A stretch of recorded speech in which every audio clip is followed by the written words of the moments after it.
Welcome back to Heartbreak at Home. To mark the feast of Hallows Eve, at the end of a turbulent week, Heartbreak offer you our production of the blood-curdling story of Dracula. For something completely different, head to our website for info on our next event, Leamington Sings, a virtual community festival carol concert to be streamed here on Sunday, December the 20th. Get the nibbles ready so that you can get stuck into Jonathan Harker's diary of Count Dracula. You'll be safe inside. Or will you?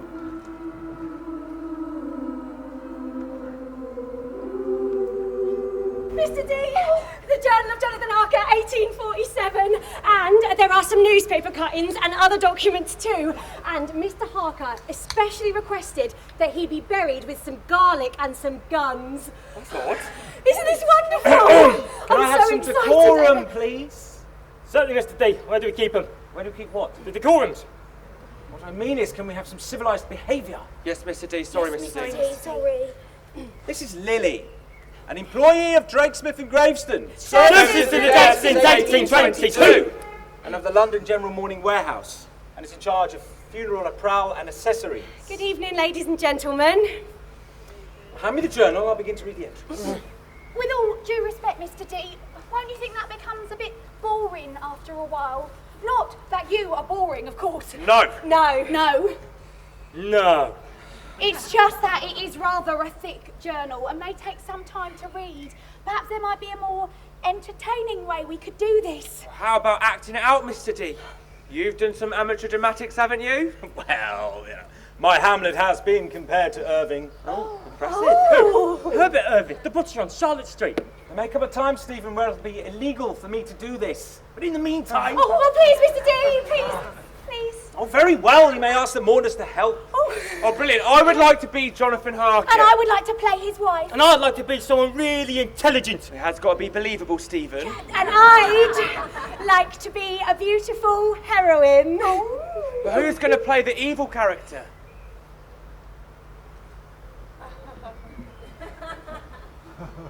All right.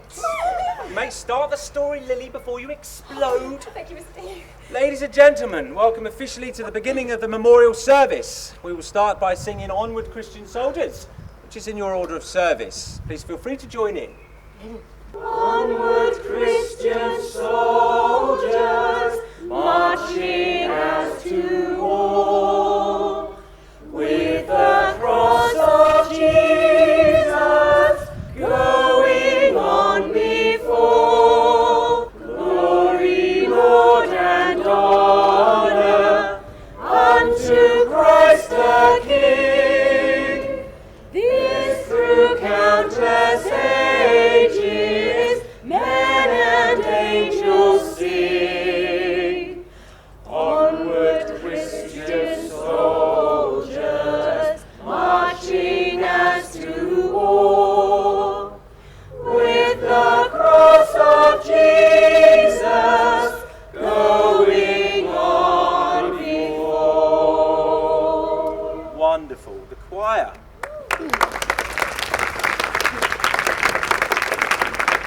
Thank you, ladies and gentlemen. Sit back and enjoy the hitherto secret story of Jonathan Harker's journal. And so, the Journal of Jonathan Harker begins with the tale of his journey into Eastern Europe. 29th April. Left my dearest Mina at Charing Cross Station. I miss her violently already, but my task is an important one, and I'm being entrusted by Mr. Hawkins, so I must not disappoint. 4th of May. Arrived at Vienna early the next morning and caught the 6:45 onwards towards Budapest, which seems a wonderful place. The bridge over the Danube is most splendid. Then on to Klausenberg and the Hotel Royal, where they did serve the most delicious chicken with paprika. Note, must get the recipe for Mina. And many queer dreams that night. The dogs continually howling under my window. Had something to do with the falls. The train, the next day, appeared to have 2 speeds. Slow and stop. At least it gave me the chance to look at the local peasants. Domme, omme, milo, male, stomme, me, milo, the women were mostly very pretty. The Slovak men, however, were somewhat barbarian.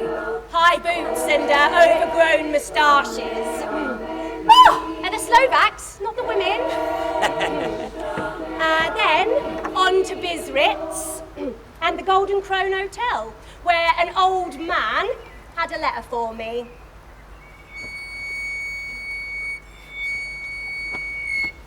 My friend, welcome to the Carpathians. I am anxiously expecting you. Sleep well tonight. At 3 tomorrow, the coach will start for Bakovia. At the Borgo Pass, my carriage will meet you and bring you to me. I hope you will enjoy your stay in my beautiful land.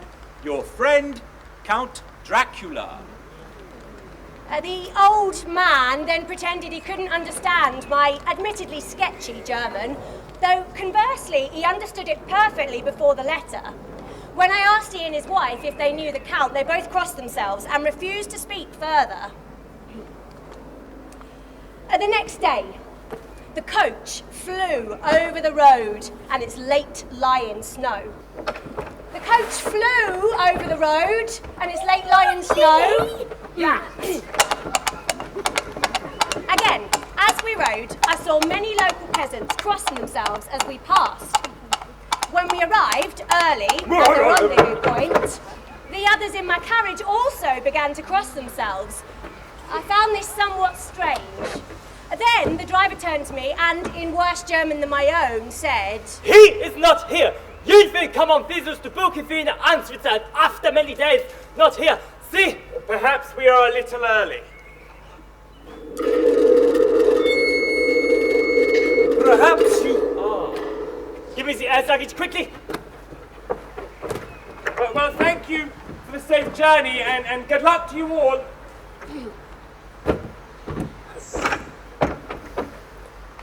And so I continued on my way. There was a bottle of plum brandy under the seat, which the driver advised me to drink as it would keep me warm, but I declined. On and on through the night we rode. I fear I must have dozed, for when I came around there was the most awful howling noise surrounding the coach. Wolves! Wolves, driver, there are wolves! No, but you must not stop, they will attack us! 5th of May. I must have slept again, for I would certainly have noticed the approach of such a remarkable place. The driver shook my hand, something akin to putting my hand in an iron vice, and then departed.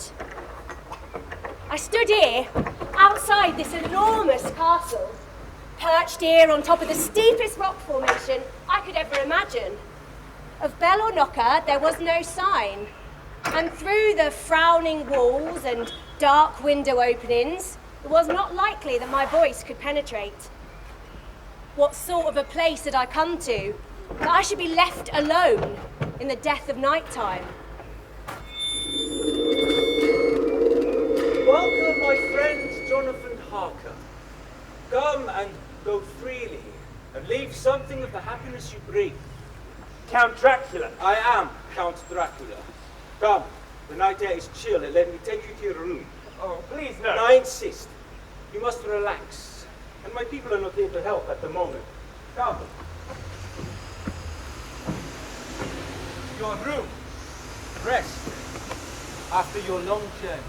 May I ask how you knew my name? A letter from Peter Hawkins explaining he was unable to come due to an attack of gout, and that he was sending a substitute, a young man of energy, talent, and most importantly, discretion. Listen, the children of the night, what music they make. I see you have many English books, especially books concerning London. Yes, they are my friends. They have taught me much about your great England, and I have come to love her as you must do. Oh, to live in London amongst the whir and rush of humanity, its lives and its deaths. And of course it is from these books only that I owe my fractured English. But you speak English very thoroughly. You are very kind, but I would not pass in England.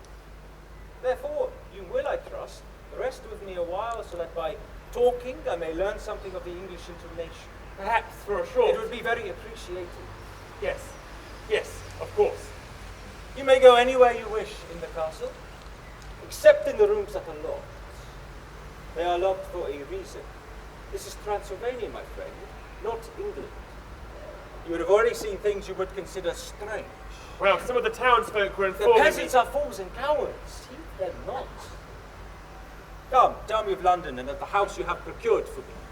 Well, the property is called Carfax and is located in Purfleet. I have some of Mr. Walking's notes here. Let me see.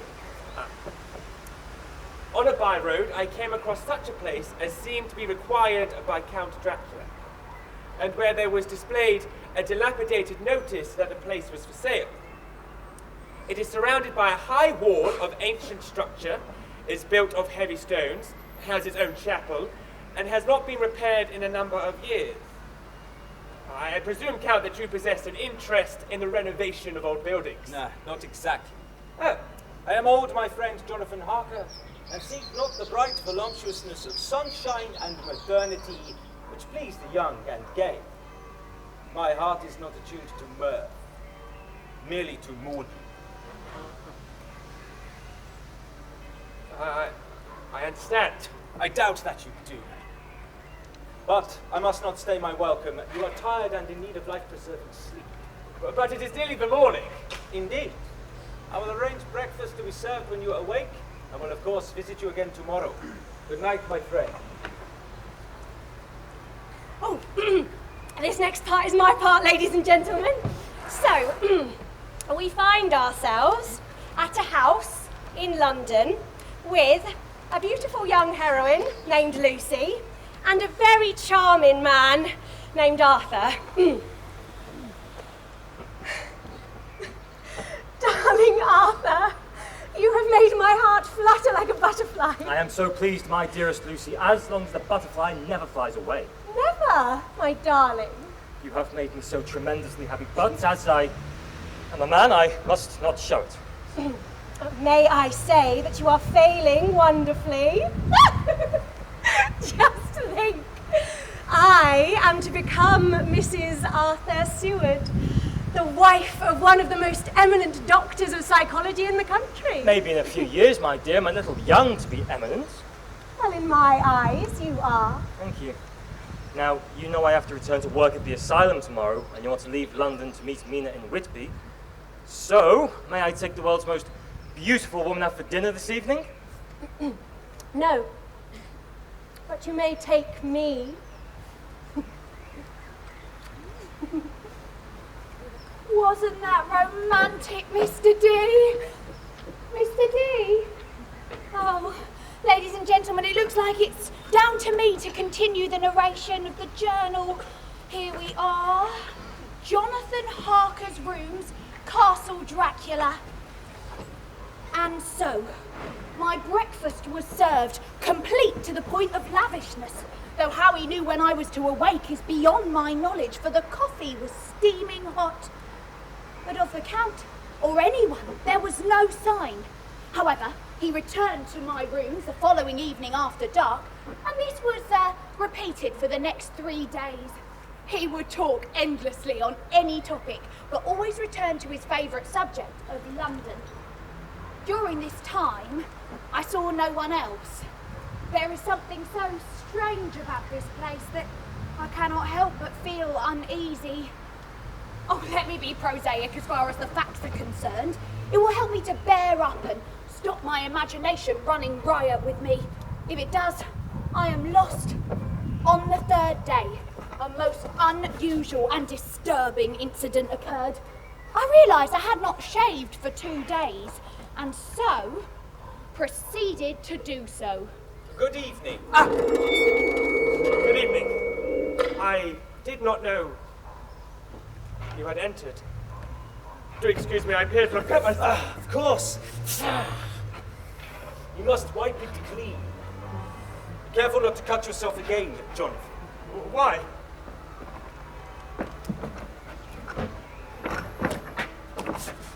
Oh God! Help me! I am a prisoner. Mr. Harker. Right, ladies and gentlemen, the next entry is 6th of May. Mina travels down to meet her dear friend Lucy at the beautiful seaside town on the Yorkshire coast known as Whitby. Darling Mina! I was not expecting you for another hour! I was lucky enough to catch the earlier train. I arrived but half an hour ago and made straight for here, but I knew I should find you at our favourite spot. Is not Whitby the most marvellous place on earth? The valley is as beautiful as ever. We are so high up here, my dear. I feel like I could touch the sky. I am touching the sky. And I understand why a marriage proposal. Not just one, my dear, but 3 in 1 week. 3? I know. Oh, my darling, you must think me the most awful flirt. But this is why you mustn't say no. Oh, sorry, my dear, no. But tell me news of you first, especially that of Jonathan. The news of me is of consistency and overwork. The life of an assistant schoolmistress is sometimes trying. The news of Jonathan is not abundant. He has, as you know, left for his foreign business. Yes, of course, Transylvania. I'm so proud Mr. Hawkins has entrusted him with this difficult transaction.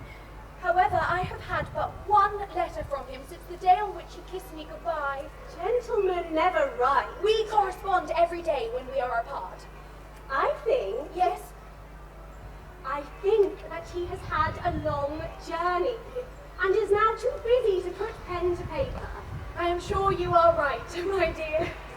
And now, what of your amorous news?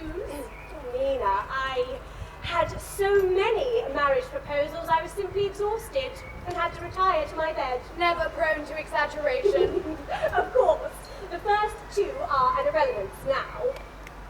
It is such a shame that we cannot take more than one husband, my dear. The first suitor, a Mr. Quincy, was American. Oh dear. In his approach, he was, how should I put this? American? Yes. He asked me if I were interested in hitching. I replied that I wasn't even broken to harness. My dear! Yet, he was delightful. However, American gentlemen expect their wives to be as open and honest as they. And as we know, my dear, English ladies are not always as fair as we should be. Some English ladies, my dear. And the second? Oh, an Englishman who stuttered more than he spoke. I could not understand him. Perhaps he was not proposing, but simply asking directions. And I think I might be able to guess the name of the third. Dr. Arthur Seward. Oh, Mina, yes. Within a moment of him arriving, we were smiling and laughing, and neither one of us knew why. It is such fun to be in his company. And then he went down on one knee and took my hand. Oh, Mina, I am so very happy. I feel as though it will always be summer, forever and ever. I do not know what I have done to deserve this. Merely being your sweet self, my dearest Lucy. Just think, the wife of the head of the lunatic asylum. It is madness. Literally, my dear. And now, I have you here with me in our favourite place. My life is perfect. I think Whitby is a magical town. So much history, so many legends.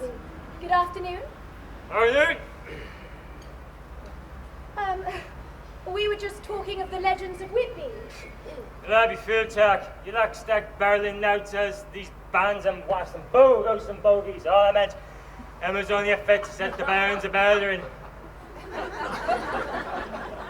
Pardon? Is he English? But what of the legends of the sailors lost down there in the bay? And their poor gravestones? We particularly noticed one on our last visit. George... Cannon. Yes! Died in the hope of resurrection, this tombstone erected by his sorrowing mother. I hardly think this is a matter for humour, Mr. Swills, miss.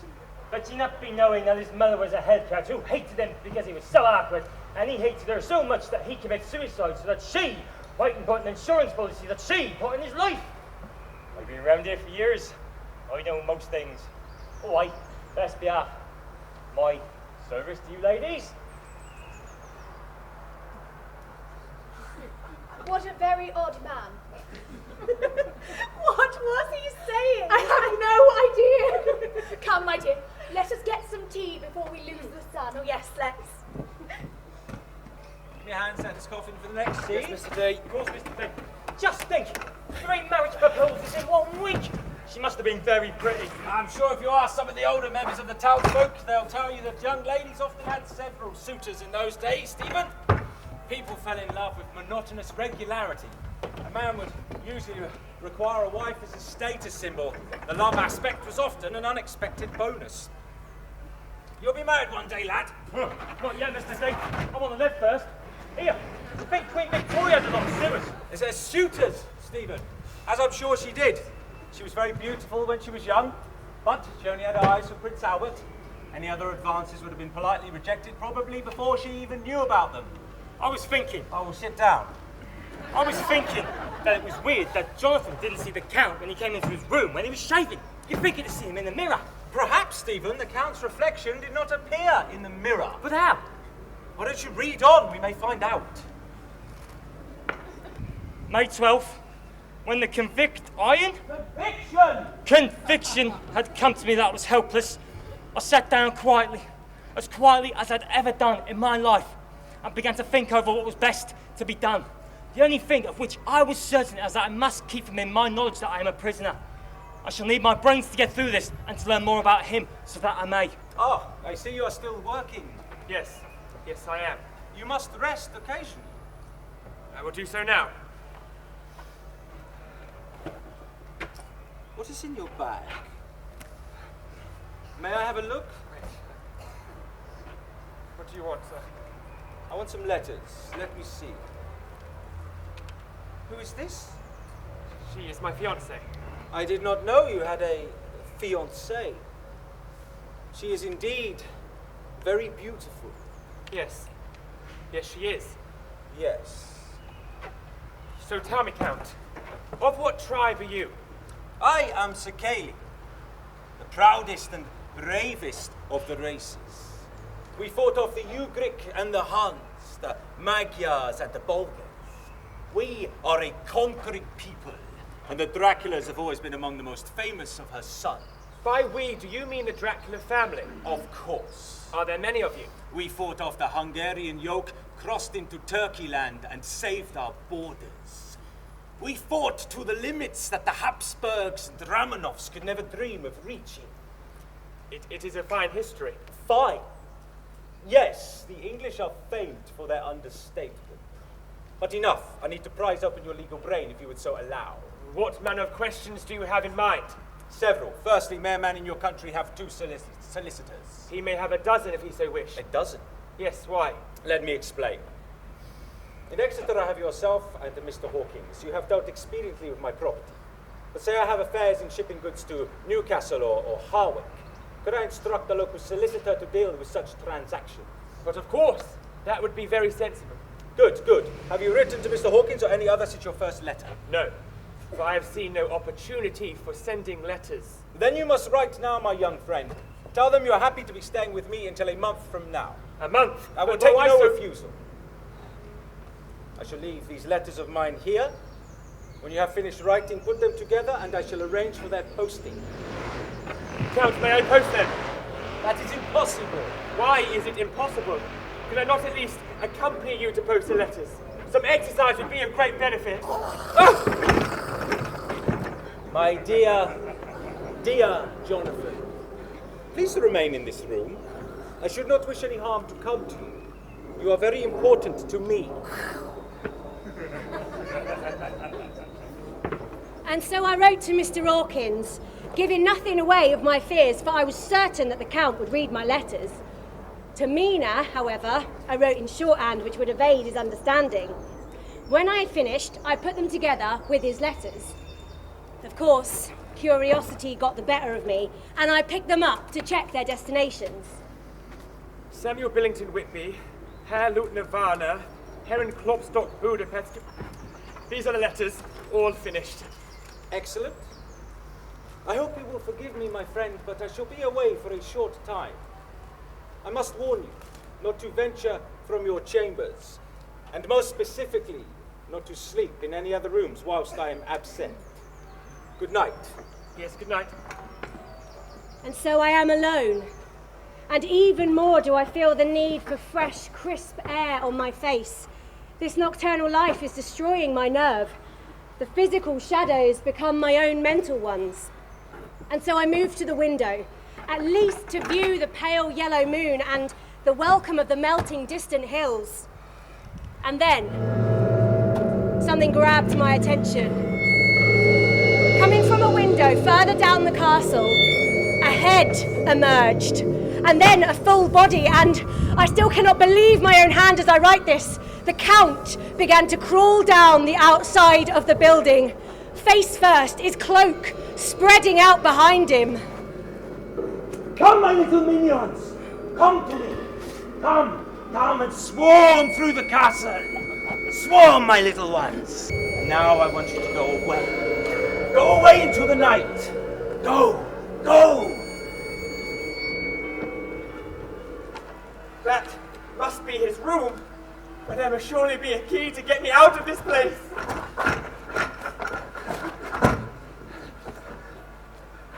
And so I ran, from corridor to corridor, desperate to find the Count's room. And after a few minutes, I came across an unlocked door. Ever so slowly, I pushed it open. Alas, it was not the Count's, but what seemed to resemble a schoolroom. A girl's schoolroom. I wonder whence this room was last used. Almost overwhelming, this feeling of normality. I feel some peace here. A lulling, almost, such a sleep.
Oh, all the handwriting's changed now, I can't even read.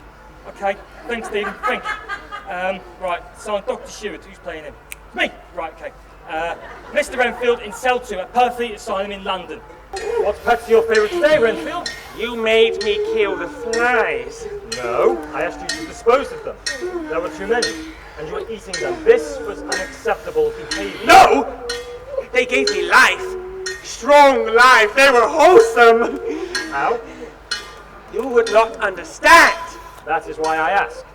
And your spiders? Useless now. They ate the flies. So where are your spiders?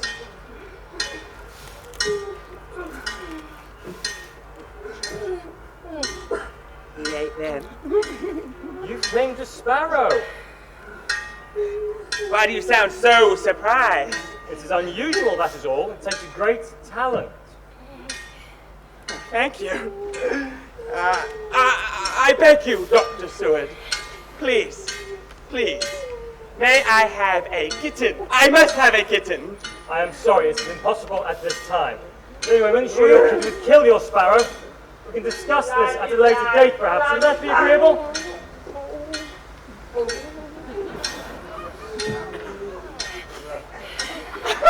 My God.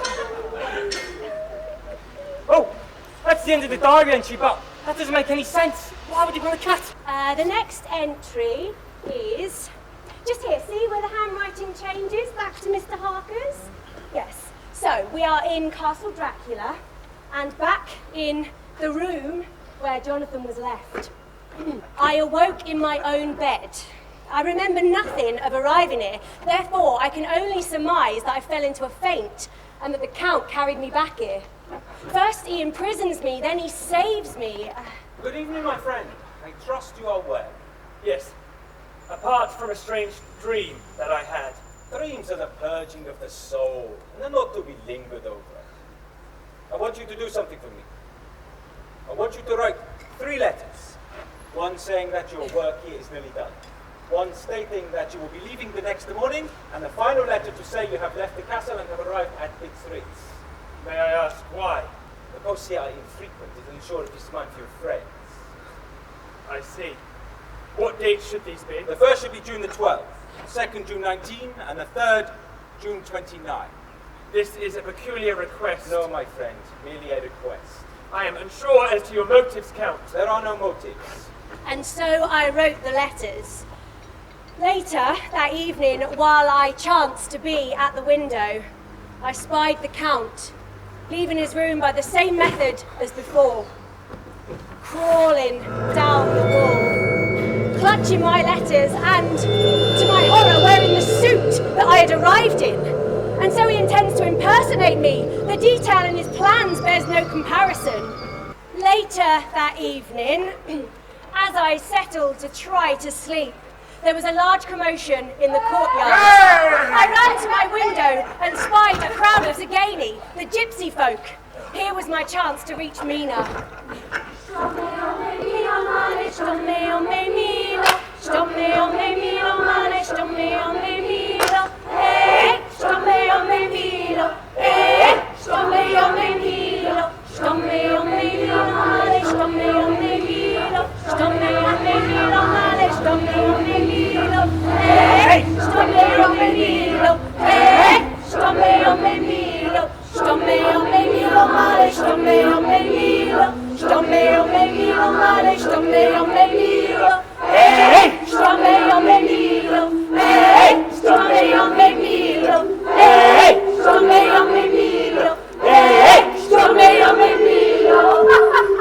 I ran to the window with the 2 letters, one for Mr. Hawkins, the other for Mina, and shouted down. Good evening. Yes, I'm here. Look, I cannot understand. Look, these letters. Post them, please post letters. Here they come. Oh, and here's a gold piece for you. I had done my best, seized my opportunity. I could do no more. I sat and read for an hour. The Zagani have given me these, of which I know not whence they come. This one is from you to Peter Hawkins. The other is strange symbols. It is a vile thing, an outrage to friendship and hospitality. It is not signed, so it cannot matter to us. The missive to Peter Hawkins I will of course send on. Your letters are sacred to me. June 24th. There is another commotion in the courtyard. Some men with wagons carrying huge boxes of earth. I tried to shout to them initially, and then noticed a Zagani with them, and so withdrew. I must be positive and take action. Come on, Jonathan, you gotta think of something. Now, it is always at night I am molested or threatened. I have yet to see the Count during the day. Could it be he sleeps while others wake? I must get through to him in daylight. It's the only way. God, imagine trying to find the Count's room. You must have been so scared. Tomorrow, my friends, we must part. You to beautiful England, and I to some other work that may have such an end we may never meet again. Once again, he will escort you from the castle, and my carriage should take you to mid streets. Why may I not leave tonight? I could not. My coachman and horses are away on their mission. But I would willingly walk. I could not allow it, my friend. But it is impossible. I must say goodbye to you, my dearest friend. It has been my pleasure. June 30th. These may be the last words I write. I can hear the piteous howling of the dogs ringing loudly in my ears. There are shapes beginning to fill my room. Human yet not so. Phantoms. Evil, wanton, beautiful shapes. Motes of earth dust becoming human. Oh, my mind. My mind. I must find him. There is no other way.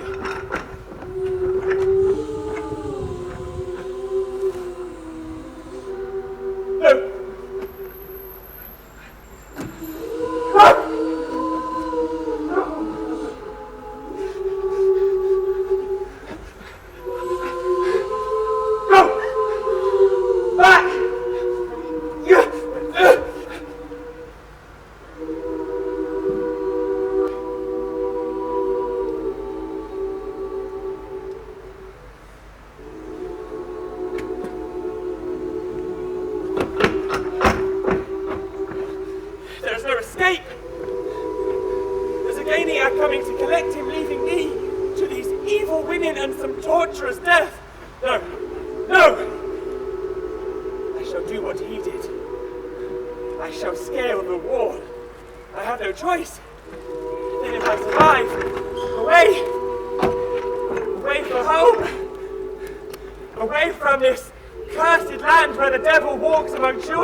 Goodbye, world. Goodbye, my darling Nina.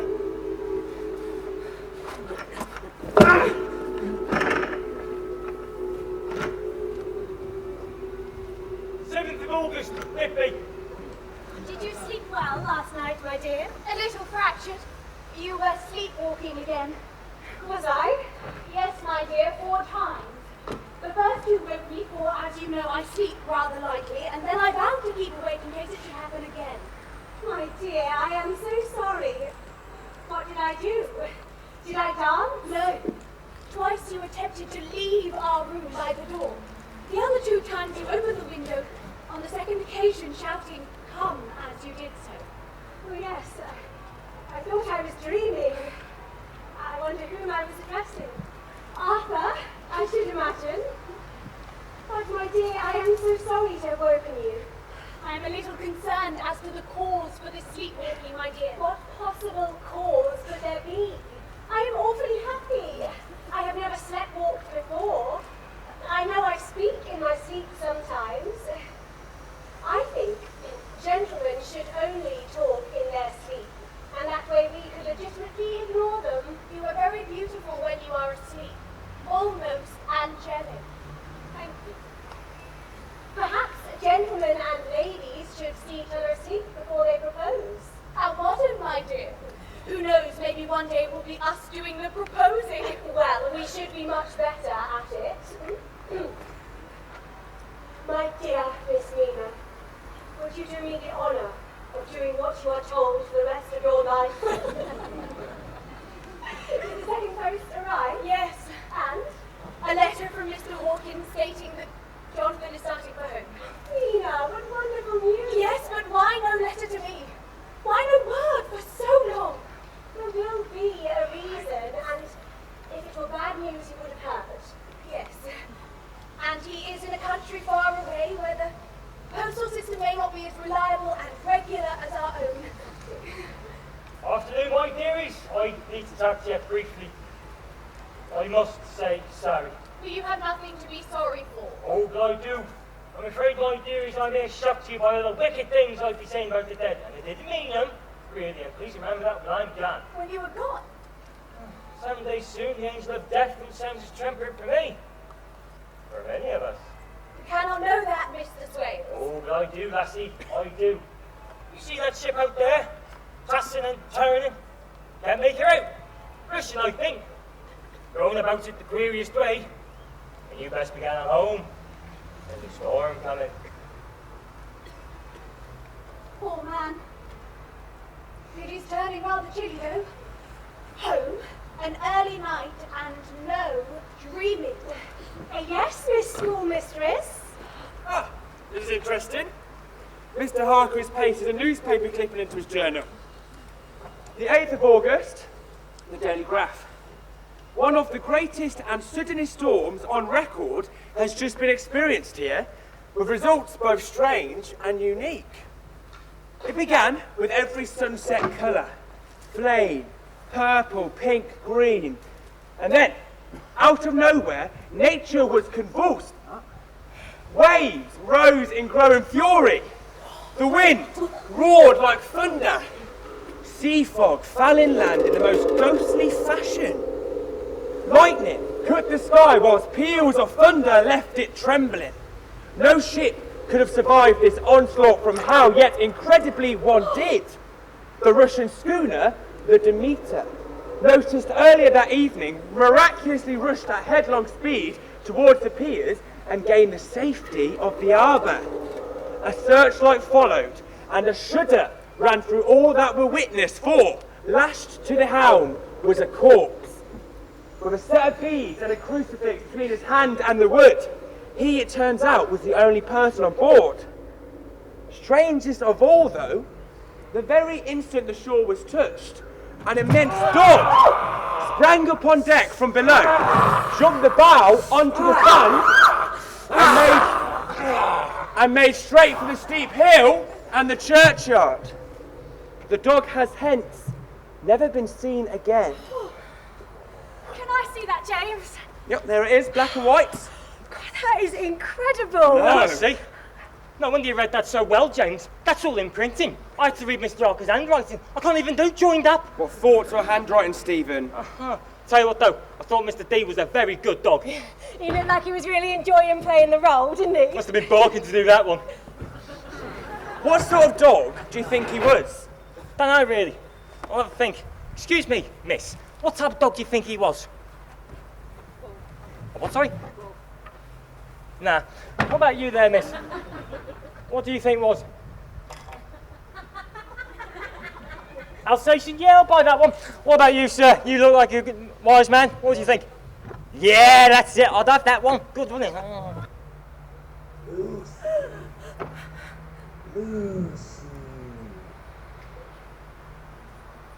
Lucy. Lucy. Come to me, my darling one. Come to me, Lucy. My pretty, sweet love. Come to me.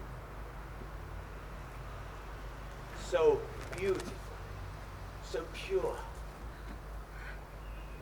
A sweet heart.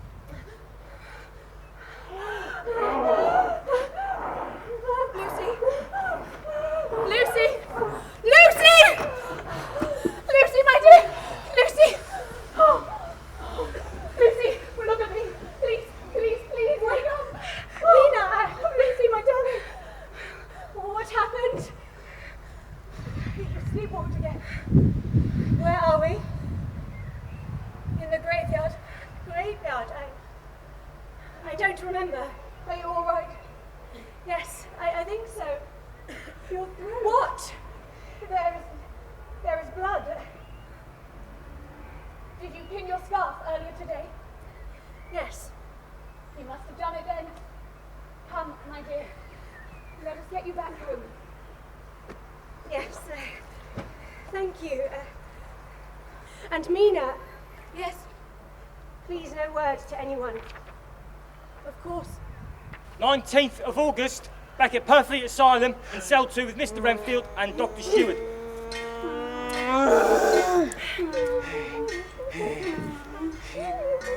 Good evening. How are you? Are your pets well? Have you moved them? I do not see them in their usual place. They are of no consequence. I do not care for them.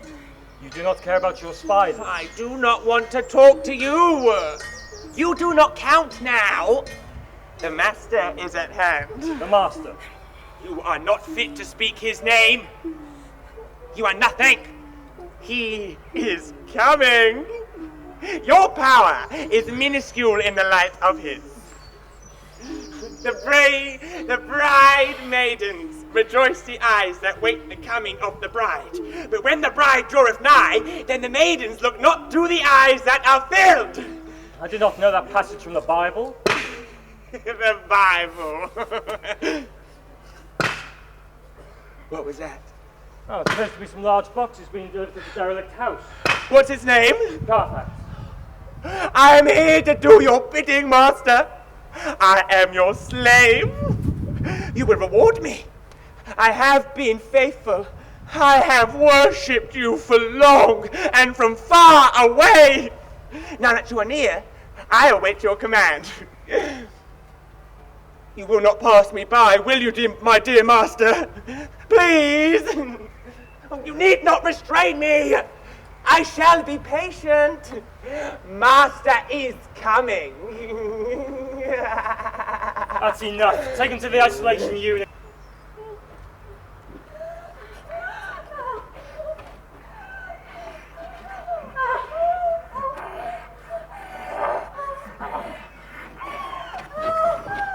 Lucy!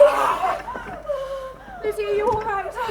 You were walking again. Wake up. I was having such a dream. He had red eyes. They were... No. I cannot remember. There is no need to remember. But Lucy, you have opened that throat wound again. It bleeds quite profusely. How? And why will it not heal? It is a very delicate area of the body. Come, sit here, Lucy. I know there is absolutely no need for worry, but well, you have been a little pale for some time now, and I'm sure it is merely a chill, but I have taken the liberty of asking Arthur to come and examine you to make sure you are quite well. No, Mina, Please, Lucy, let us be certain there is nothing seriously wrong. And who better to put our minds at rest than a doctor, who is also someone who loves you dearly. You are right, my dearest Mina. I feel a little better just knowing that. Good. But what of you? Have you decided what to do concerning the letter about Jonathan? Yes? And? He must be so terribly ill for someone at the hospital to have to write the letter for him. I'm so worried that he has not the strength even to lift a pen. I am so sorry to leave you, but I must go to him, my darling. Do not be sorry. You must go. I shall be fine. And you, Lucy, must return to London so that Arthur may use his medical skill to nurse you back to full health. Yes. I've muddled up all the pages. I don't even know what's next. Stephen, don't let Mr. D hear you. Excuse me, ladies and gentlemen, while we just find out what comes next. Here we are, 24th of August. 24th of August, Mina arrives in Budapest. Oh! Where's Budapest? Eastern Europe, I think. It's where Jonathan is in hospital. Mina must have gone there to check on him. I mean, he is her fiancé after all. That's what you have to do when you're engaged to be married. Look after each other. Oh, how sweet. I imagine it would have taken a long time, though. Long journeys, trains, boats. No, not yet. But soon I hope I am Mina. Of course.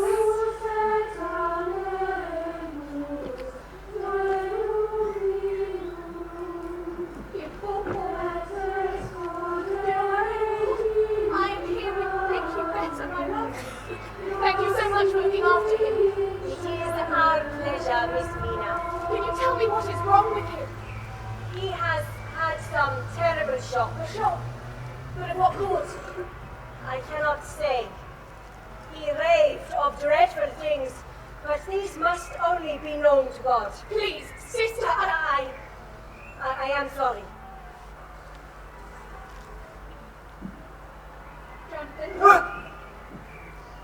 Mina, my darling, how utterly wonderful. Just seeing your face is all the tonic I need to get well. And get well you will, my darling. I shall stay here until you do, and then we will race each other to the carriage to begin our journey home. Jonathan, my dearest, what happened? Wilhelmina, there must be an eternal trust between two people in love, and I promise you no secrets, no concealments.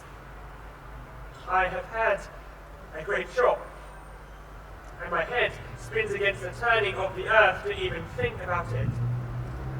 I do not even know if what happened to me was real, or the dreamings of a madman.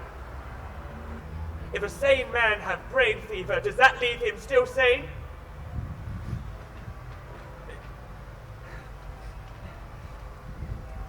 Everything that happened is in here. Take it. Read it if you will, but never let me know what I have written.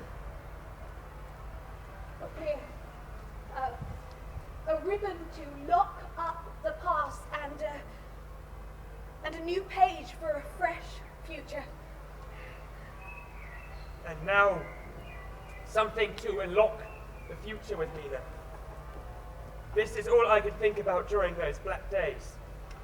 I promised myself, should I survive, that this would be my first question to you. Jonathan.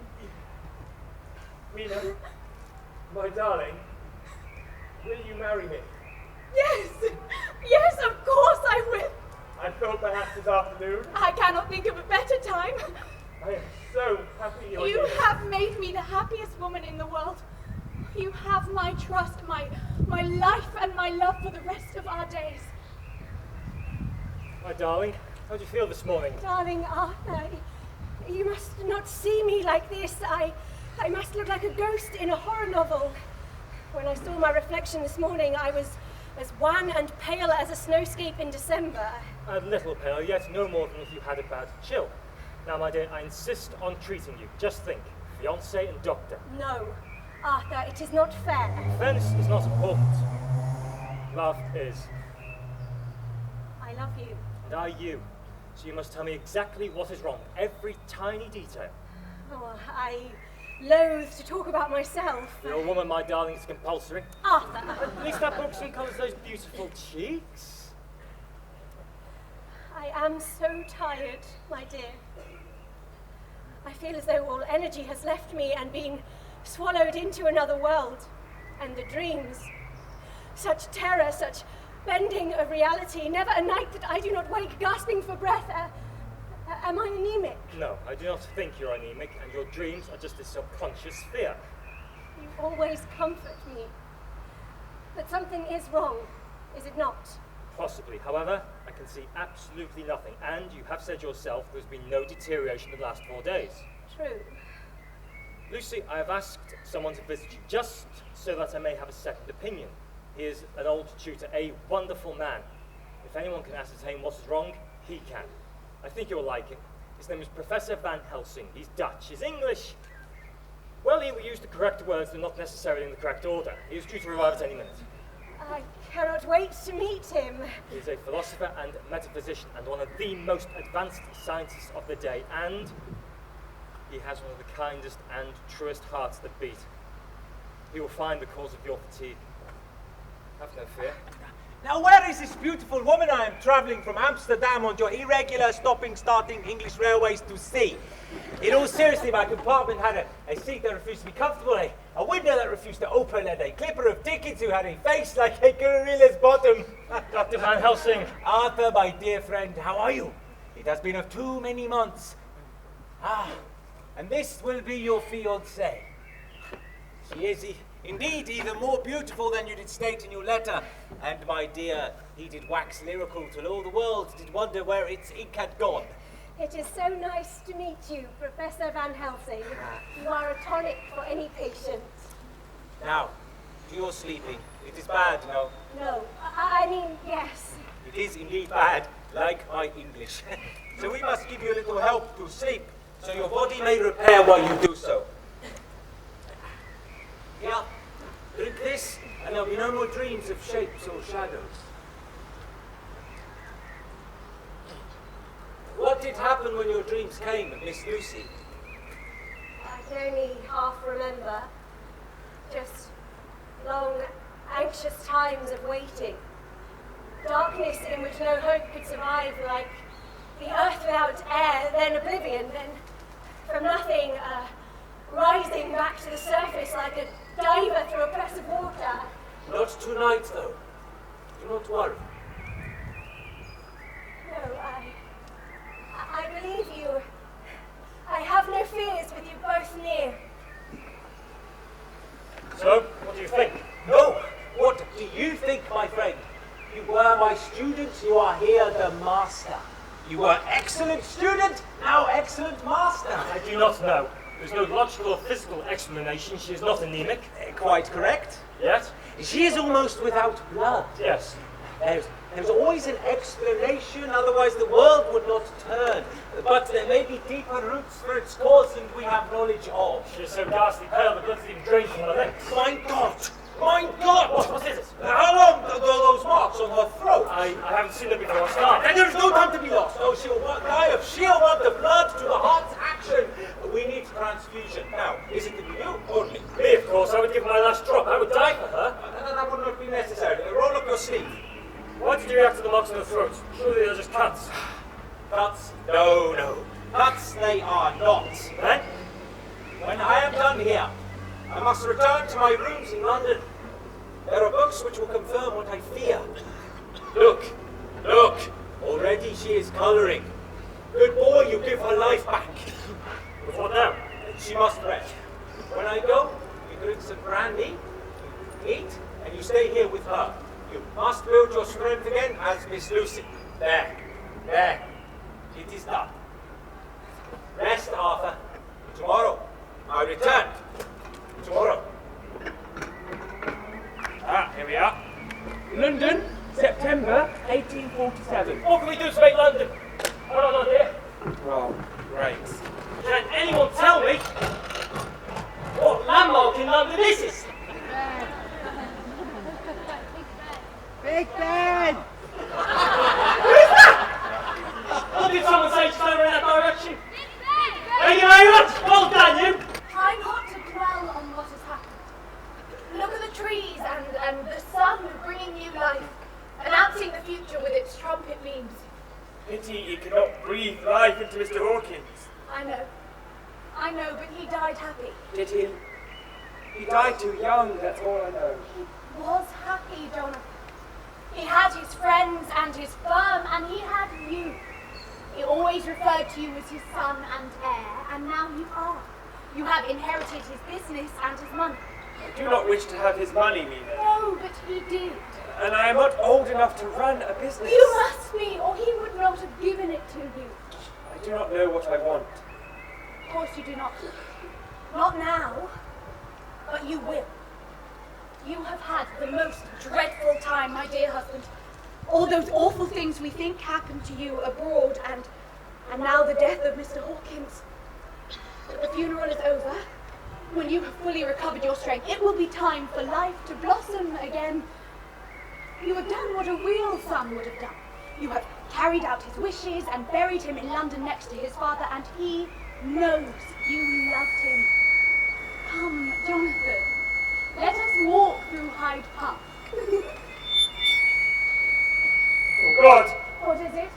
Can you see him? The man with the cloak. Oh yes, of course. Who is he? I believe it is the Count. But he has grown young, I am sure it is. Yes, it is him. And he said he would come to London, Mina! Jonathan, you have been ill. Not so ill that I cannot recognize Jonathan, him! come! Let us walk through the park. No, my dear, this way.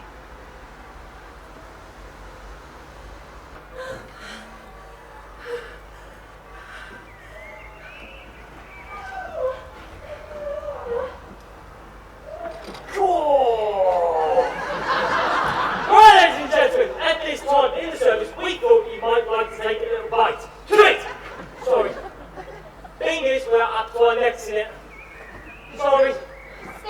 darling.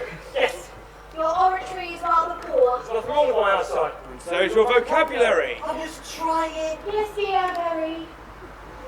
Ladies and gentlemen, we are now exactly halfway through the journal and thought now would be the perfect time to have a short break. Do you know what flowers the first used for, Mary? No? To take away the smell of the body. Really? Yeah.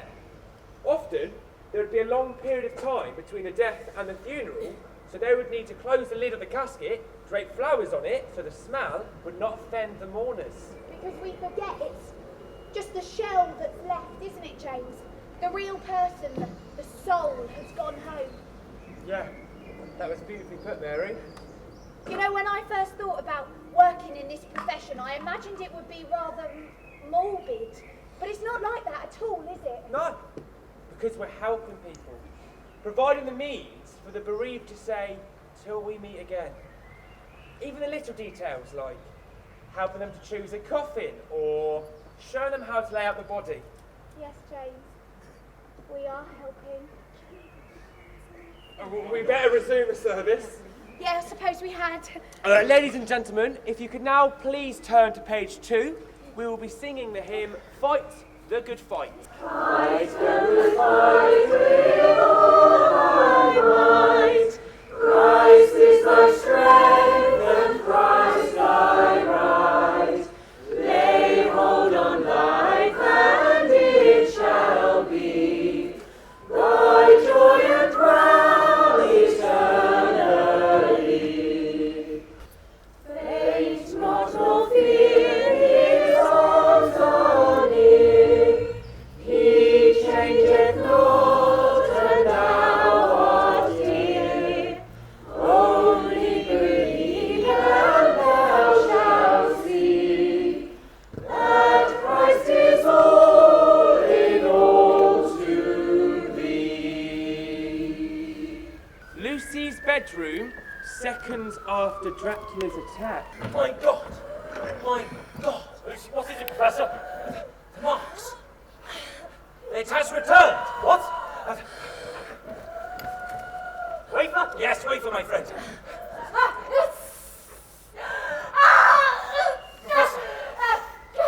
Professor, it seems why these so close to walking the Congo. We did everything we should have. Wear this round your throat, my dear.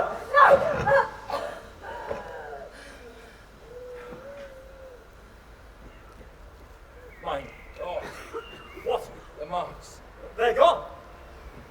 Arthur, there is no proper way to be telling you that will mean I can save you from sorrow. She is dying, Arthur. It would not be long now. No, Professor, you must do something. There is nothing, Arthur. You must make it easy for her these last few moments. It'll be much different whether she die conscious or in her sleep. Arthur. My love. I am so glad that you are here. Yes, sir. No! Not your eternal life or hers!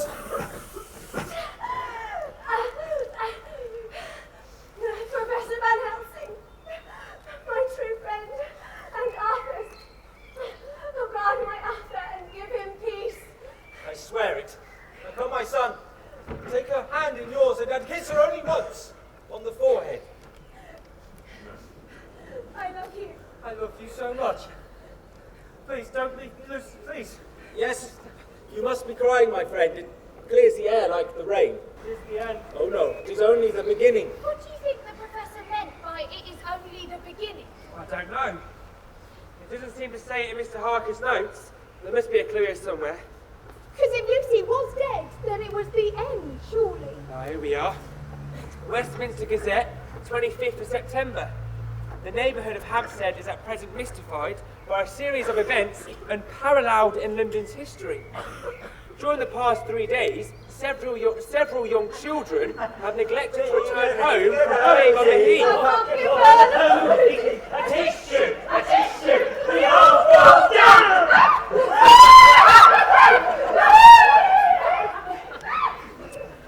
In all cases, they were unable to give a properly intelligible account of themselves, but the consensus of their excuses was that they had been with a woman they called the Blue Lady.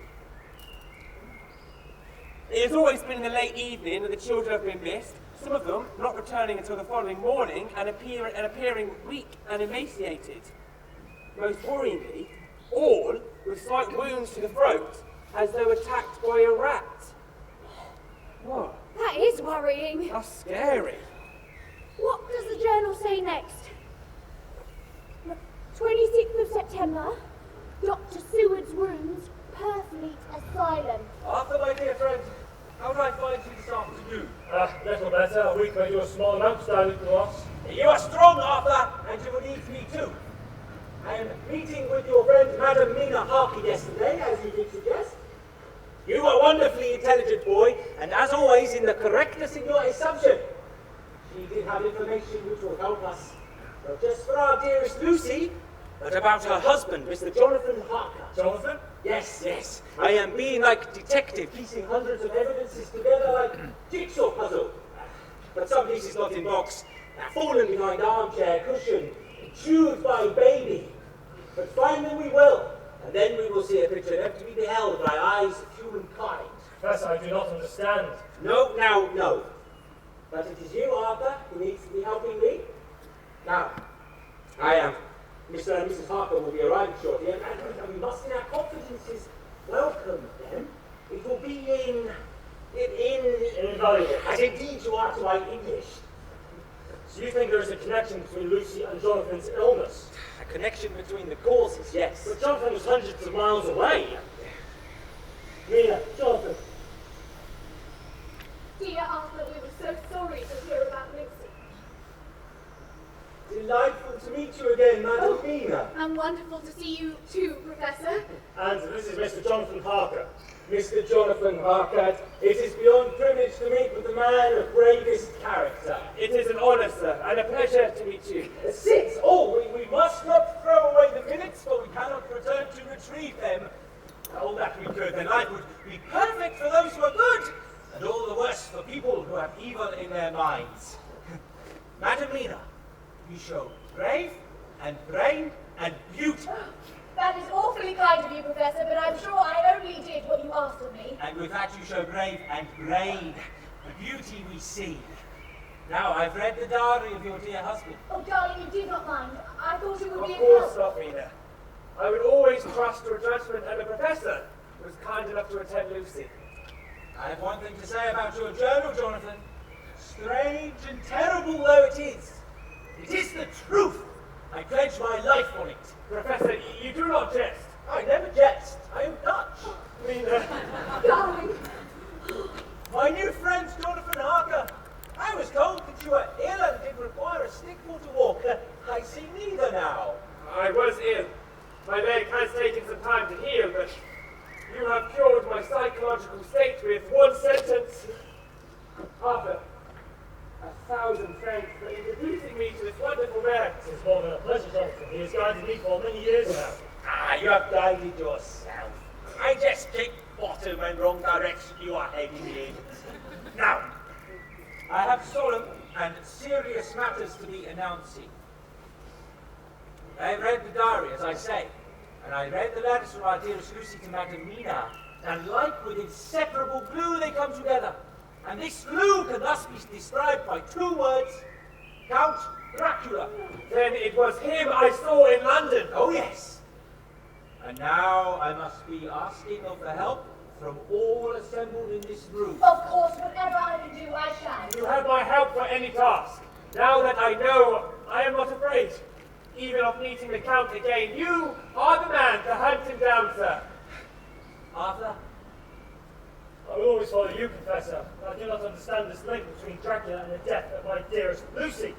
My dearest friend, you must have tiny and lurking suspicion of what the cause of your Lucy did die Of nervous prostration and great loss of blood. And how the loss of blood, and how the pointed teeth, and how the voice I changed. do not know. Count Dracula has done this. He has killed her to make her like himself. Professor, you make no sense. Open your mind. Be my best pupil again, Arthur. Accept all possible. That the holes in Miss Lucy's throat, the holes in the little children on the heath. Are you saying this Dracula person attacked the children? No, it is worse. Much worse. Lucy who attacked them. Are you mad? Lucy attacked children. Would I were mad? Madness were easier to bear than truth like this. Why do you think I go around houses to tell you the truth? Because I hate you? No, because I want to be gentle in the breaking of the news. We loved her, you most. I never would hurt you. He has taken her for his. That sweet lady is changed by him, become part of the evil in him. But we can get her back.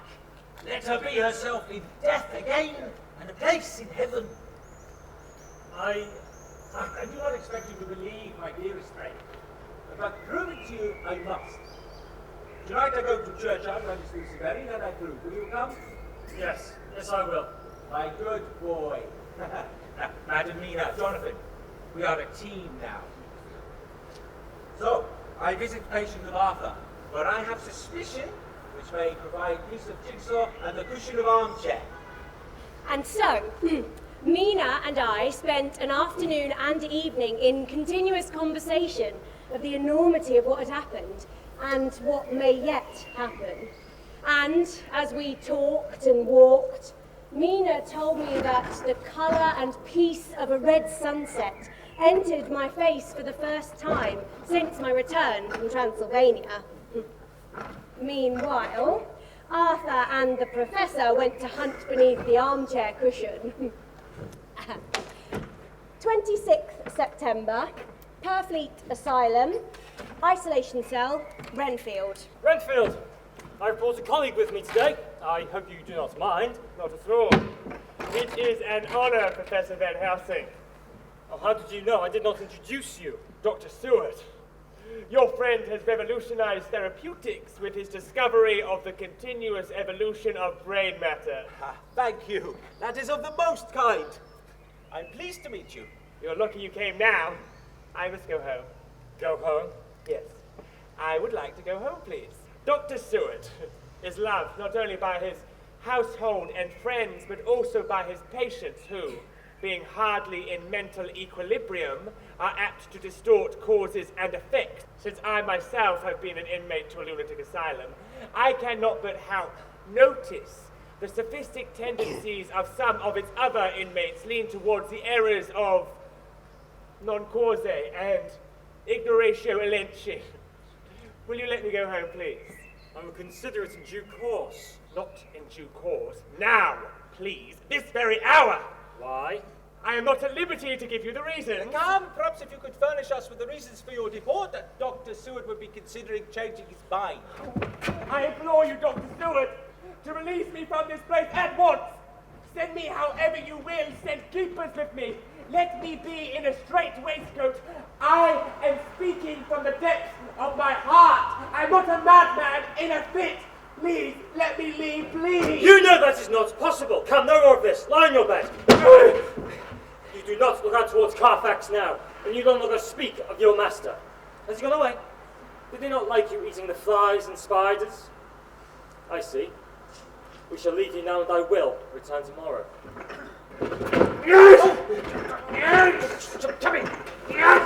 Do not touch me, Van Helsing, you old fool! Take your idiotic brain theory somewhere else, you dumb, thick-headed Dutchman! Seward, do you command life? Are you a god? Your lady is dead, and so shall you be. I trust, Dr. Seward, that you will do me the justice later to bear in mind that I did what I could to convince you tonight. Get out! The next diary entry. And so we find ourselves still in September, and Arthur and the Professor have gone to a graveyard in Hampstead. Are you all right, Arthur, my friend? No, I am not. This is all so unreal, like another world. There are mysteries which men may only guess at, which age by age they may solve in parts. Believe me, we are on the verge of one. Why mystery? Why no rational explanation? Only rational when we do understand. But she is dead. Yes and no. How? Yes and no. Is she buried alive? No, she is undead. Undead? Let me explain. Dracula is undead. He is vampire. that when he did drink the blood of your young Lucy, he did make her undead too. The undead cannot die. They take the curse of immortality and go on for always, adding new victims and multiplying the evils of the world like ripples from a stone thrown on water. All those who die from the praying of the undead become undead themselves. If you had met that kiss that Lucy did want to give you before she died, then you too would become undead. These children whose blood she sucked are not as yet the worst, but if she live on, then her powers over them will increase so that her wicked mouth will remove their blood again and again. But if she die in truth, then all cease, throat heal. This is too much. Listen, most important, most blessed of all, Miss Lucy will be laid to rest as true dead. And then the soul of the lady whom we love will be free again forever. Come. What are you doing? Proving to you, my friend, that Miss Lucy is not in here. Of course she's here. Are you mad? No. I am so sorry, Arthur. Back to her coffin she will come. Dracula has taken her from us. He is cunning and has the strength of 20 men. But we must wait and do all necessaries to find her eternal rest. Arthur, quick!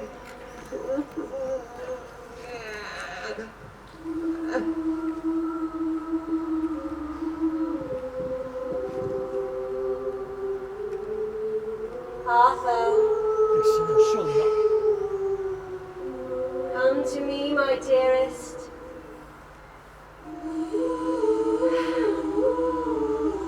Leave that man and come to me. We can rest together, my love. Come, my dearest Arthur. Is that really Lucy? No, it is a demon in that shape!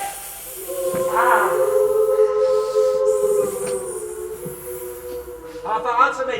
Am I to proceed in this work? Yes, do as you will. I must drive this stake through her heart. And then she will be free. Forever. Then pass it to me. Arthur, be not deceived in this. This will be a fearful ordeal. Are you sure? Yes, pass me the stake. One sharp blow, my friend. Strike in God's name!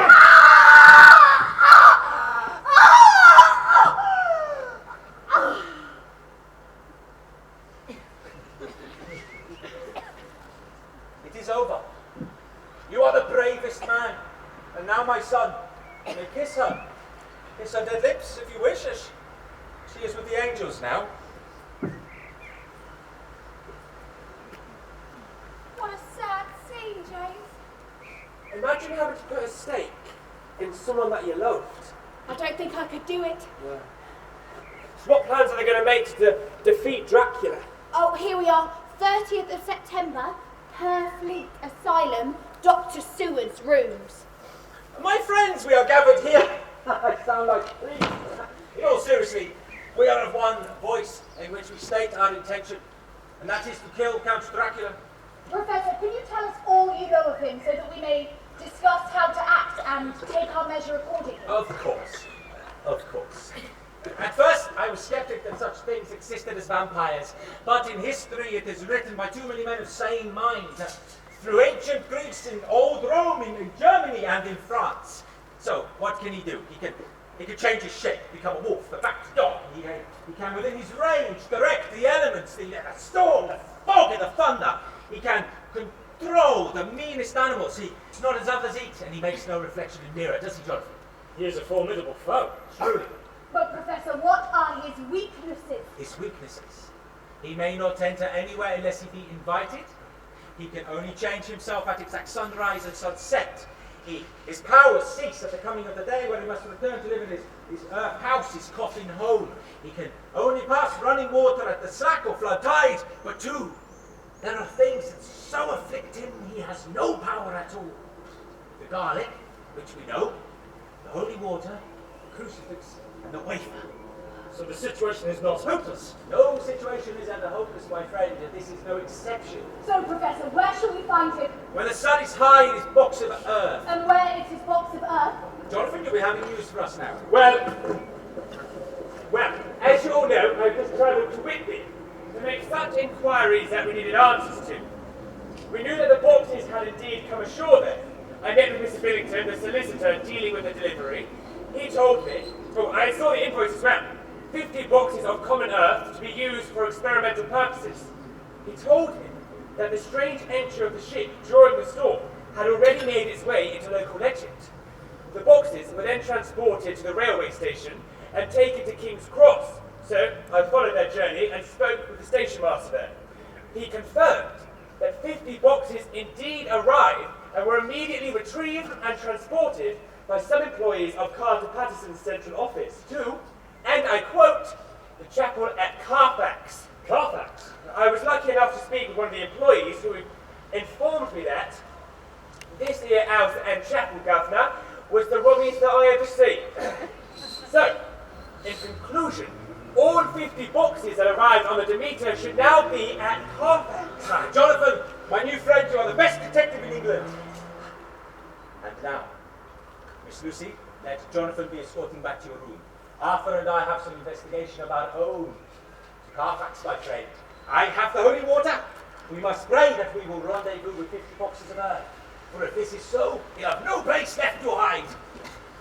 And so, Arthur and the Professor left the rooms at Carfax and left the rooms at the asylum and ran straight across to Carfax.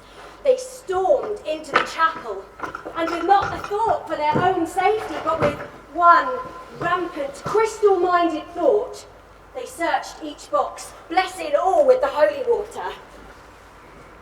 And then with firebrand arithmetic began to count them.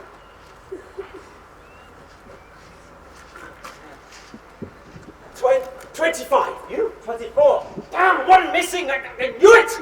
We are being too late. He's escaping with his box. But we've destroyed the other 49. But he only need one. Let's go to the asylum. That's Renfield.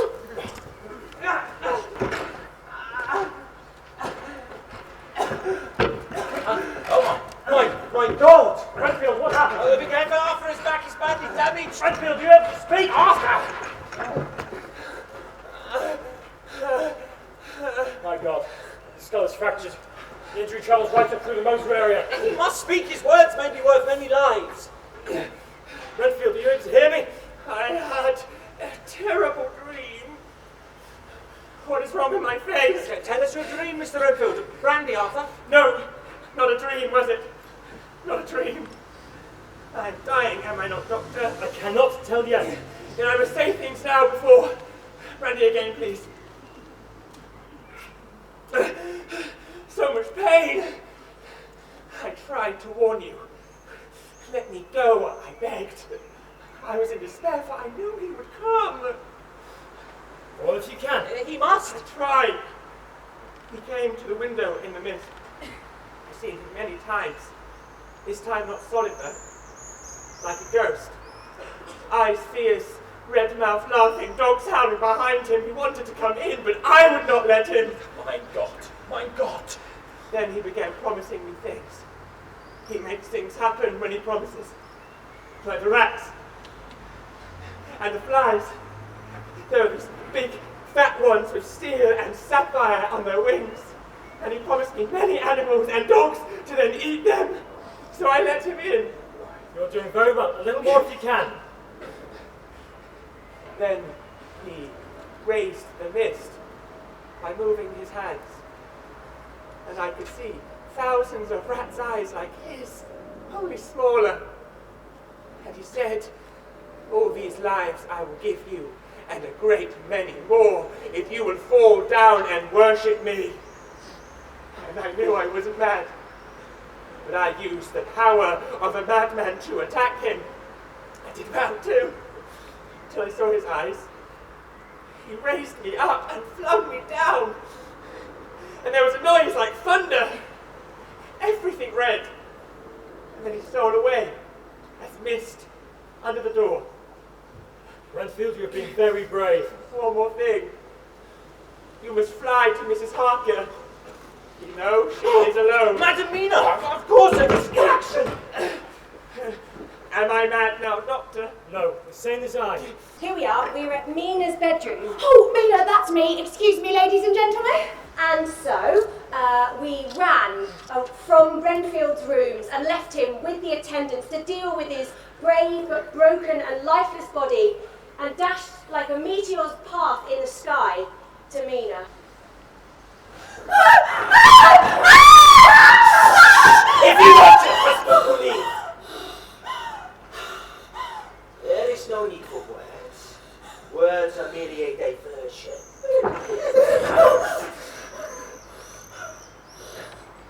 Let these human constraints melt away. Accept me, my beautiful creature. Accept your lust and the power it brings you. Give yourself to me. Let those breasts heave with the life force that flows from me. Give yourself to that primeval urge and let it govern your life, my sweet-lipped maid. And now you, drink. Drink that sweet nectar of life. Ah! Ah!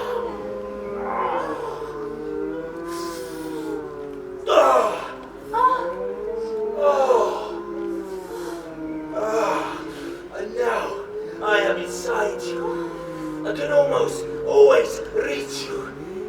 Even though I may be hundreds of miles away, you are mine. Mine to command. Mine to love. Flesh of my flesh. Blood of my blood. Mina! Take this! Jonathan! I am disappointed. I thought we were more than friends. You think to destroy me with your dodgicles and your holy water and your two pale faces like sheep in a butcher? 49 boxes, but still one left to sleep in. Your girls and your love are mine, and through them you shall be mine too. Are you alright? Now keep away, Arthur! I am unclean! See? His mark on my forehead. Jonathan, you must not touch or kiss me anymore. I am your enemy now. God help me that I could turn against the one I love. Do not come near me, my dearest. Mina, my darling, in the name of God, you are not my enemy. Jonathan, I kissed him. I drank of him. I'm so sorry, my love. At first I tried to resist, but then he looked at me, and it was as if my body did fuse with I do not wish to hear. You must know what danger I may put you in. Why, Mina? I can understand him forcing himself on you, but to return his advances. Jonathan, Mina had no choice. She was under his hypnotic spell. Her actions were not her own. I cannot comprehend. My mind is made up. With what decision? If I find in myself a sign that I would hurt anyone whom I love, and I shall watch keenly for it, I shall die at my own hand. You will not die. Not by your own hand or anyone else's. You must struggle, Mina. You must fight death itself, for when he dies, you will be free. And so, 2 days later, a council of war was called. And so, my dearest friends, you know why we're here? The time has come to be mixing our brains together in a big bowl and baking the intelligent cake. Dracula has escaped us again. But we have no idea where he could be. How is it possible to find the location of that final box? Jonathan's right, Professor. Where is he? What form is he in? I must admit, my brain is hitting inside my head like an enormous mullet. Mullet, Professor. Yes, of course, what is mullet? It is fish. Oh, no wonder I never bite nails in properly. But we must concentrate, friends. What methods have we at our disposal? You could hypnotize me. What? He said that he and I were now linked, and that whenever he required me, he could call me in his mind. Perhaps I could reach him. Do you consent, Jonathan? Well, yes, if it would be a benefit. You're watching my finger, Mina. Watching my finger. You begin to feel sleepy and relaxed. You are now far away, and yet still here. And you will answer my questions with the truth. Where are you? I do not know. It is all strange to me. What do you see? I can see nothing. It is all dark. What do you hear? The lapping of water, it is on the outside of where I am. A ship? What else do you hear? Men stamping overhead. Now the creaking of a chain and the loud tinkle as the check of the capstan falls into the ratchet. What are you doing? Like still like death. All right, my dear, you have been very good. I count to 5 and you wake. 1, 2, 3, 4, 5. Did it work? It did, my dear Mina. He's on a ship. We may not be too late after all. The noises that Mina heard, it must be weighing anchor. But which ships? There are so many. The tides. To restrict the departures in today's tides. Here, there's Irina Katerina. She's sailing from Doodle's Wharf to Varna. Professor. We have our ship. But Professor, if his intention is to leave England, we will hear no more of his evil. Is this not some form of victory? Perhaps he may see his rebuff wisely and never return. No, Arthur, defeat is not a word for him. He spent centuries alive, undead in this strange place where the forces of geology and chemistry and the occult blend together in some magnetic force, give him special power. Add to this his overwhelmed determination to do what he feels right. He come to London because there's a promise for him. He prepared for tasks, to study new tongue, he learn new social life, environment, and law, politics. The glimpse he had here and he whet his appetite, the keenest desire. He'd done this once before, now the whole world is open to him. Then, our toil to find him must be in secret, for even in this enlightened age, others will not believe what we know to be true. You are correct, my best pupil, and so to plans. Before you all begin, I must leave. No. No, Jonathan, I must. If I can reach him by telepathy, he can reach me too. I must not know your plans. Promise me you will not tell me anything either by a word or inference or implication. I promise. So I. Jonathan. I promise. Though I fear some door shuts between us. No. My dear, there are no doors between us. Open or closed. Madam, Mina is changing. I'm sorry, Jonathan, but I must speak. The characteristics of the vampire have come to her face. Teeth sharper, eyes harder. Why did she have to? You must forgive her, my friend. You know his power. What sunrise and sunset are at times of freedom, her old self is manifested then. True, and so to planning. The Tsarina Katharina will take 3 weeks to reach Varna. Even though he controlled the weather around the ships, it'll be by sea. Still a long time. We get there by land in 3 days, so no need to leave for a while. But Professor, we do not know Varna. Why not leave now and make our acquaintance with the town whilst we wait? Excellent, excellent. But what action do we take when the ship arrives at port? So, ship dock between sunrise and sunset. So, we board ship, we identify box, we place garlic on it and wafer so none can emerge. So say superstition, and in this we must trust. For it have its faith, roots in faith. Then, when none to see, we open box and do what we did before. Yes, sir. I have been thinking you must take me with you. This way it is safer for all of us. No. I will not have you where he can reach you again. He can reach me anywhere. When the Count wills me, I must go, Jonathan, even in secret from you. I understand how you feel, but I am in his power. Stop closing your eyes and pretending otherwise. The only way to defeat him is to be truthful with the horror we find ourselves and with each other. You men are brave and strong, but if I am with you, you can watch me at all times. And Professor, you can hypnotize me again so that we may learn his whereabouts whenever we wish. Arthur, what do you say? I say it's a marvellous idea. Jonathan, it is not just that you must be kept from him because of what happened. I do not wish you to be hurt. I shall be hurt more if I stay. And Jonathan, there is one more thing you must promise to do for me. I do not feel it in the circumstances. I may promise anything. What is it? You must promise me that if you think I'm so changed it is better that I die than live, you will kill me. Do what Arthur did for Lucy so that I may be free. Mina, please. Promise me! I promise. I love you. I love you too, my dearest wife. October 15th. Journey to Varna. Got to Paris the same evening and took the places secured for us on the Orient Express. Mina sleeps most of the time, except for sunrise or sunset when she is very alert. The professor has taken to hypnotising her at these times.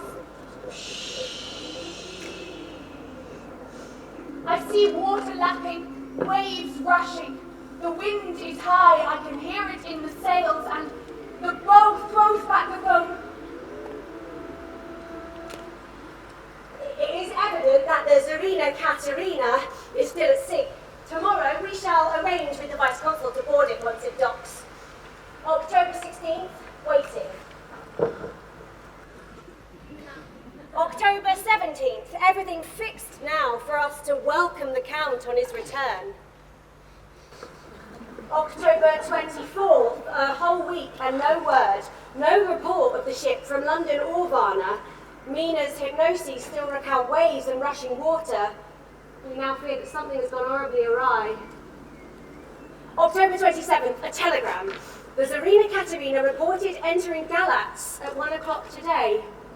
Not as big a shock as we would have thought. We knew the boat would come, just not when.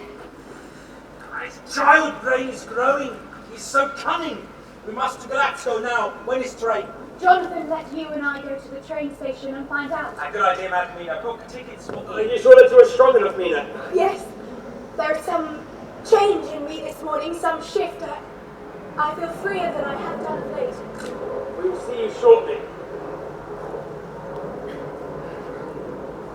I am sorely worried about Mina. Her sudden freeing seems to coincide I know what you say, that the Count sent his spirit out from his earth box 3 days ago to read her mind. You learn we hear.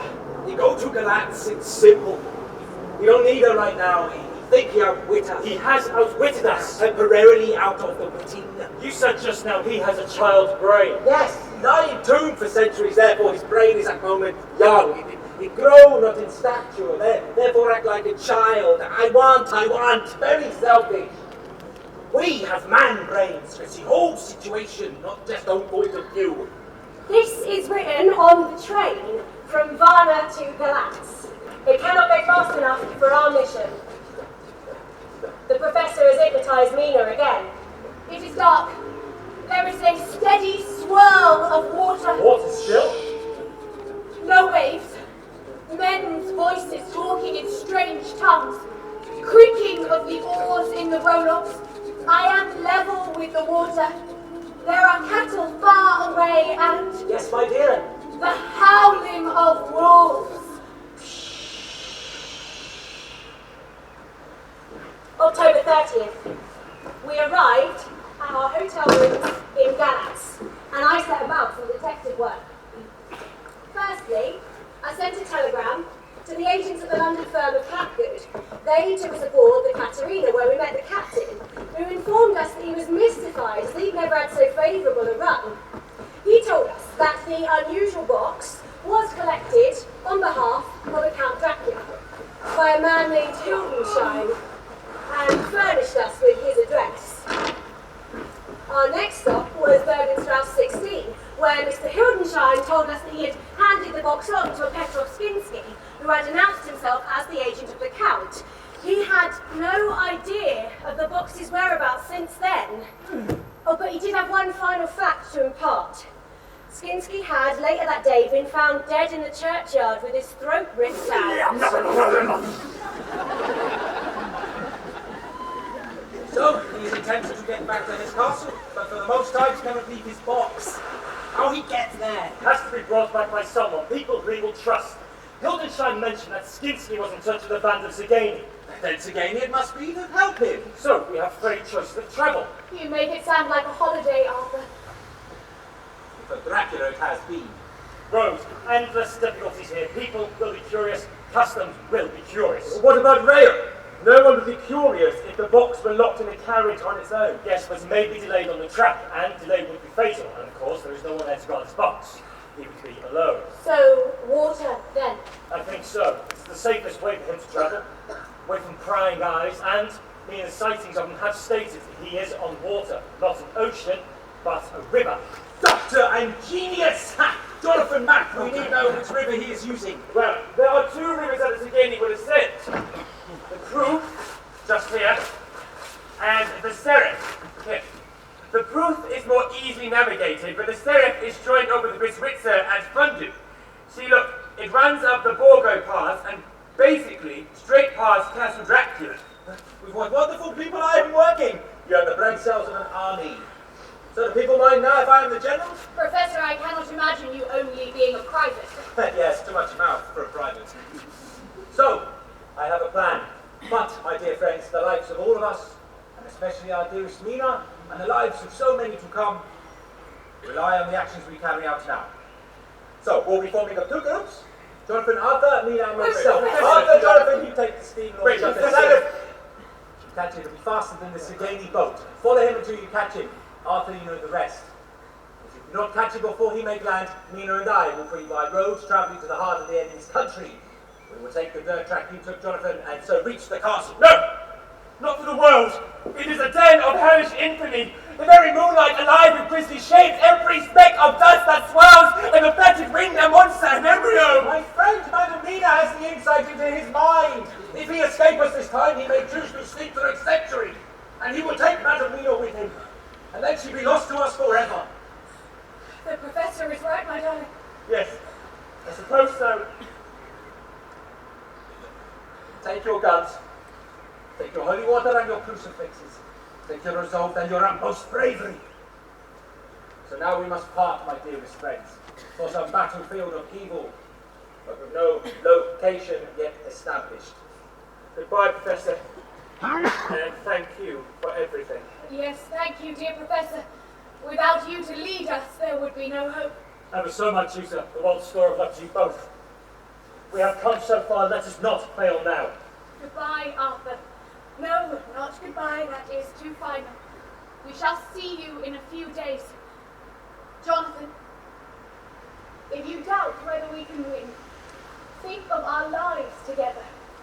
I have lost you once, I will not do so again. 40 years from now, we will be sitting on our rocking chairs on a blissful August evening, watching a perfect sun paint the halcyon sky, and we will remember this brave band of 4 friends who condemned evil to its rightful place in hell. November 1st, journey to Castle Dracula. Right, ladies and gentlemen, let's set the scene for what is to be the climax to this incredible story. Sorry, Mr. D. Mr. D, I am too scared to continue reading. I do not see how they can confront Count Dracula. He is too powerful. Now, Lily. Yes, Mr. D. Are you ready to continue? No. Come on, Lily. Remember, you are an employee of Drake, Smith and Graveston. Services to the dead since 1822. Mr. Drake Smith, could I just borrow your hat for a second, please? November 1st, night time.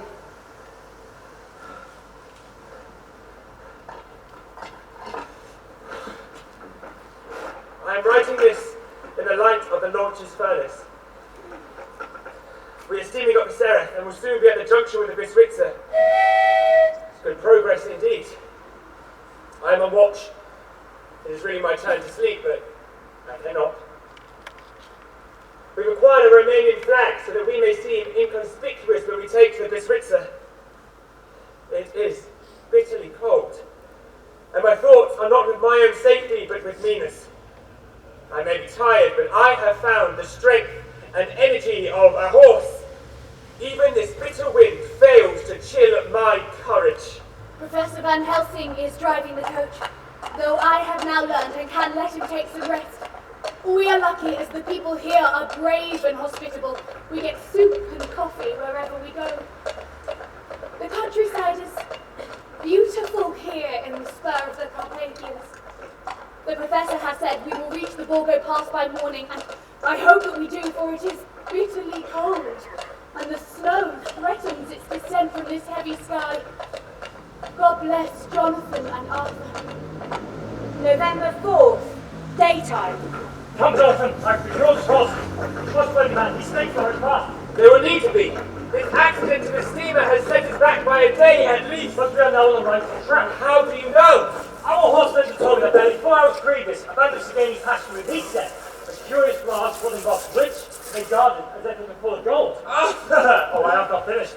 We also passed through this morning an old man talking of nature and a young woman fast asleep.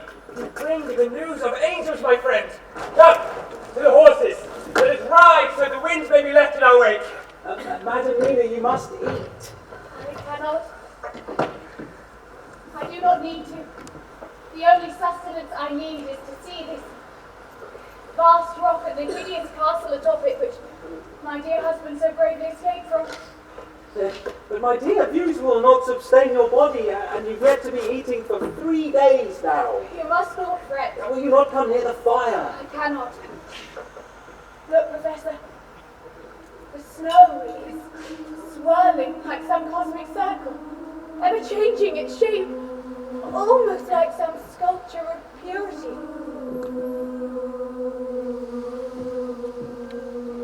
Do not worry. I am not afraid. Not for me. I have been kissed by him. None safer in the world than me.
Do not cross it!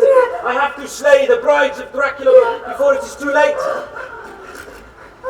I return soon, my dear. God help me. Mina! Jonathan! Mina! My darling! It's all right! You must not fear! Where is the professor? He is gone! Gone and left you! Jonathan, the ring of garlic, she was safe inside it. He has gone to slay the vampire brides. Brave man. How did you find me? We took a short route across the edge of the Carpathians. We had to cut off the Zagani before they reached the castle. And have you achieved this? Yes, we're almost sure. And do they have... Yes, in his books.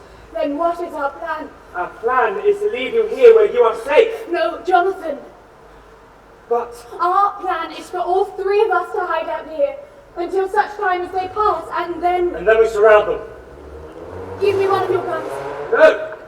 3 can surround better than 2. Jonathan, give me your guns. One reason she is right, and for the other, never argue with a woman.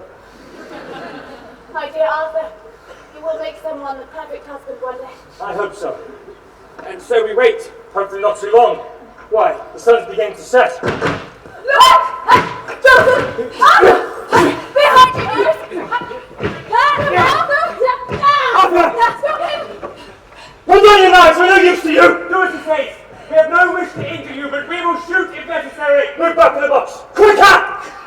You have chosen wisely, and now you must take the road you have travelled these past hours and return whence you came. Do not stop. Do not turn around. Arthur, the coffin.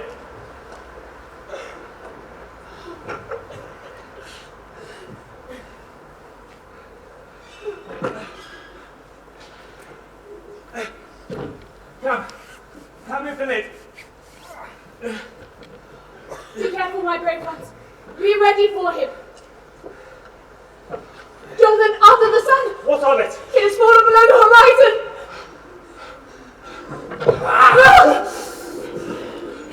Your timing is a little unfortunate, gentlemen.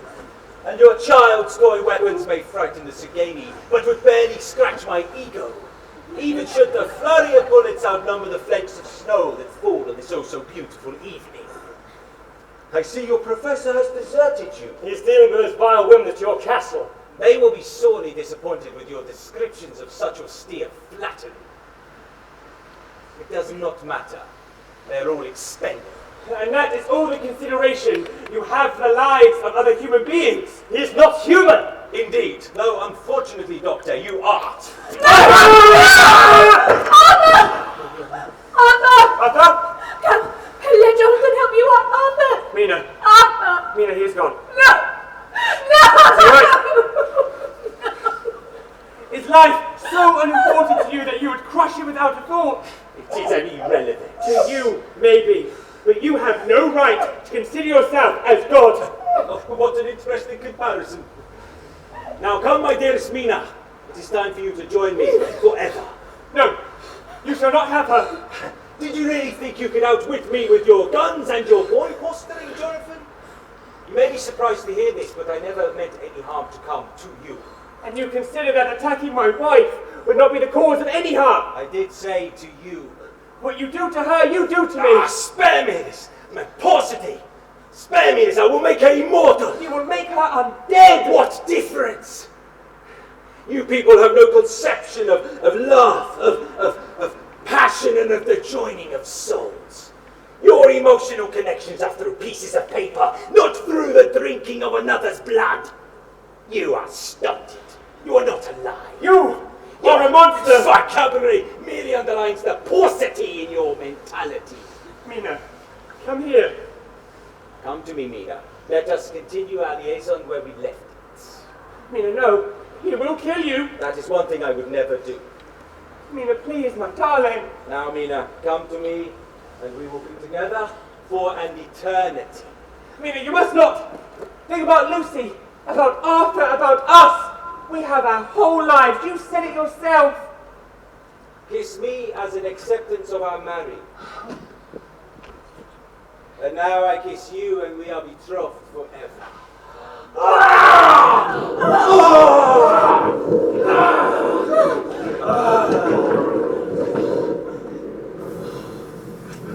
Mina, are you all right? I am all right, my dearest. My darling, the mark, it has gone. Your eternity is dead forever. But I don't understand. I thought that you were... I know what you thought, but I have always been yours. Oh, brave Mina. Brave Jonathan.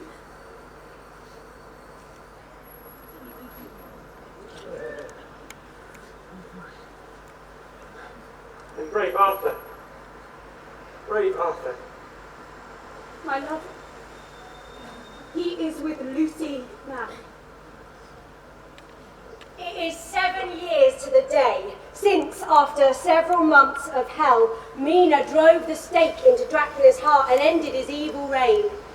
It was mostly a day for rejoicing, as later we were reunited with the wonderful professor who had succeeded in his attempts to make these women have the losing of their heads. I fear it loses much in translation. To Mina and I, it is also a joy that our little boy's birthday happened on the anniversary of our triumph. This year, we travelled back to Transylvania and revisited the scene which no memory, however powerful, could blot out. It is tranquil now, beauty overcoming evil. The castle still stands high on its rock face, but its dominance over all it surveys is obsolete. Arthur is with Lucy now, we are all certain of it. I think the professor summed it up today as he bounced our son on his knee. We want no proofs. We ask none to believe us, but this little boy will one day come to understand that because of the strivings of we few friends, the world may be bathed in the eternal possibilities of love. That's it.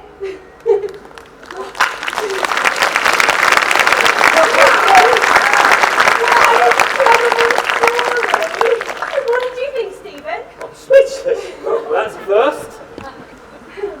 Would someone wake up Mr. D? He seems to have fallen asleep. Mr. D! Mr. D! What? What's happening? You're asleep! I certainly was not inspecting the underside of this coffin. No, I'm William Shakespeare. Little devil.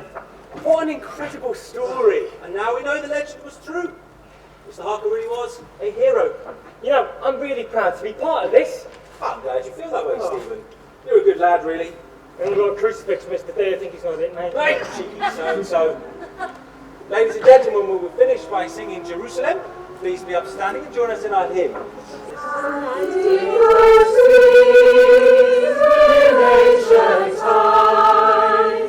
Walk upon England's mountains green, and was the holy Lamb of God, for England's pleasant pastures seen, and did the countenance divine shine forth upon clouded hills, and was Jerusalem building here among these dark satanic hills. On behalf of the Harker family and ourselves, we thank you. Good night, God bless, and remember, when you get home, leave the window open and let some air in.